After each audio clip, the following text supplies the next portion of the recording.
നമശിവായ. നമസ്കാരം. ഗീതാഹൃദയത്തിലേക്ക് എല്ലാ മിത്രങ്ങൾക്കും സ്വാഗതം. നാം ഇപ്പോൾ അധ്യായം 3 കർമ്മയോഗമാണ് ശ്രദ്ധിച്ചുകൊണ്ടിരിക്കുന്നത്. കഴിഞ്ഞ ദിവസം നാം അധ്യായം 3 ശ്ലോകം 3, 4 ശ്രദ്ധിച്ചത്.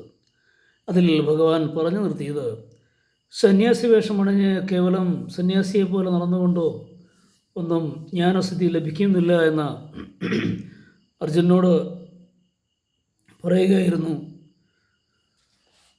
തുടർന്നുള്ള ശ്ലോകം 5 നമുക്ക് ശ്രദ്ധിക്കാം. ശ്ലോകം 5: ന ഹി കശ്ചിത് ക്ഷണമപി ജാതു തിഷ്ഠത്യകർമ്മകൃത് കാര്യതേ ഹ്യവശ്യ കർമ്മ സർവ പ്രകൃതിജൈർഗുണൈ.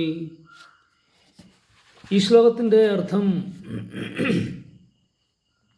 ശ്രദ്ധിക്കുമ്പോൾ കാരണം ഒരു ജീവിക്കും ക്ഷണനേരം പോലും കർമ്മം ചെയ്യാതിരിക്കാനാവില്ല, കർമ്മം ചെയ്യാതെ ഒരു ജീവിക്കും ജീവിക്കാനാകില്ല എന്നും പ്രകൃതിയിൽ നിന്ന് ജനിച്ച സത്വ രജസ് തമോ ഗുണങ്ങളാൽ പ്രേരിതമായി അവർ കർമ്മം ചെയ്യാൻ നിർബന്ധരായി തീരും എന്നുമാണ് ഭഗവാൻ പറയുന്നത്.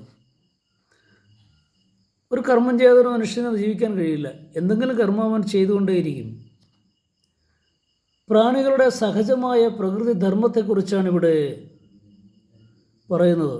ആഗ്രഹിച്ചാലും ഇല്ലെങ്കിലും പ്രാണികൾക്ക് സ്വാഭാവികമായി കർമ്മം ചെയ്യേണ്ടി വരും.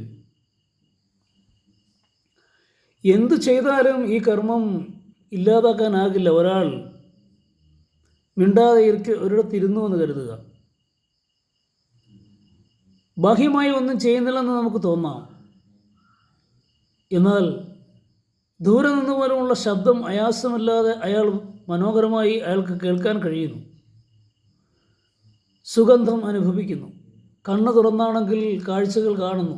പുറത്തെ ചൂടും തണുപ്പും അനുസരിച്ച് ശരീരത്തിൽ മാറ്റം ഉണ്ടാകുന്നു.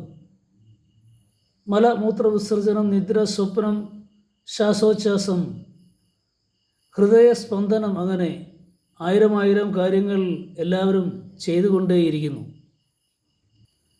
അതിനാൽ കർമ്മത്യാഗം ആർക്കും പറഞ്ഞിട്ടുള്ളതല്ല.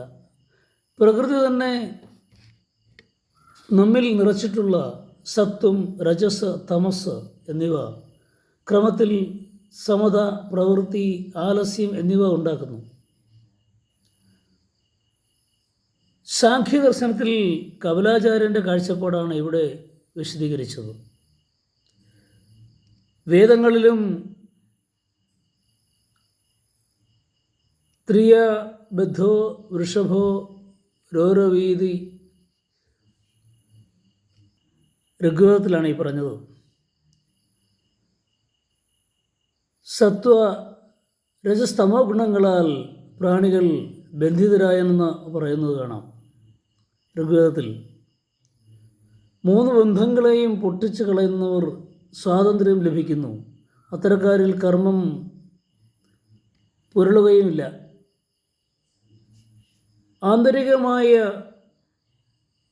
കർമ്മങ്ങളുണ്ടെങ്കിലും ബാഹ്യകർമ്മങ്ങൾ ചെയ്യുന്നു ഇല്ലെങ്കിൽ എന്താണെന്ന ചോദ്യത്തിന് ഉത്തരം പറയുകയാണ് അടുത്ത ശ്ലോകത്തിൽ ഭഗവാൻ.